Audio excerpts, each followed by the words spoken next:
కోతులకి ఇలా చూడండి, కోతులు ఇలాగా ఊరి మీదకి రావడానికి ముఖ్య కారణం మనమేంటి, ఎందుకంటే మనము మన అవసరాల కోసం అడవుల్ని నరికివేయడం, వాటి నివాస స్థలాన్ని మనం పాడు చేయడం వల్ల మన నివాస స్థలానికి మనం వేసుకున్న కూరగాయల తోటలే కానివ్వండి, రైతులకి చాలా ఇబ్బందికరంగా ఈ కోతులు మారాయి.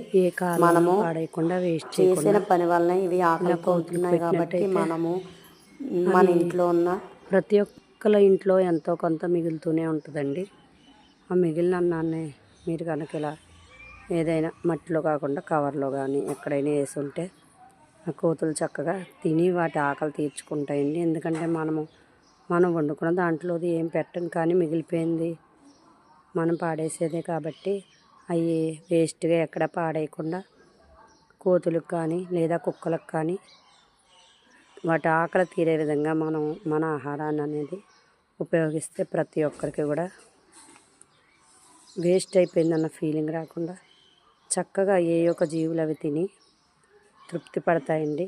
కాబట్టి ఏది కూడా మీరు వేస్ట్ చేయొద్దు. చూడండి, ఇది ఎంత చక్కగా తన ఆకలి తీర్చుకుంటుందో.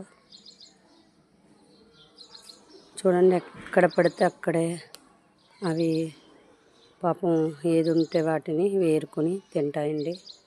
కాబట్టి మీరందరూ కూడా దయచేసి ఆహారాన్ని వేస్ట్ చేయొద్దు. ఎవరికైనా మంచిగా బాగున్న ఆహారాన్ని ఎవరికైనా పేదవారికి కానీ ఇలా ఏ కుక్కలకు కానీ కోతులకు కానీ ఎవరికైనా కూడా దాన్ని వినియోగించండి వేస్ట్ అవ్వకుండా. ఓకే అండి, మీ అందరికీ ధన్యవాదాలు.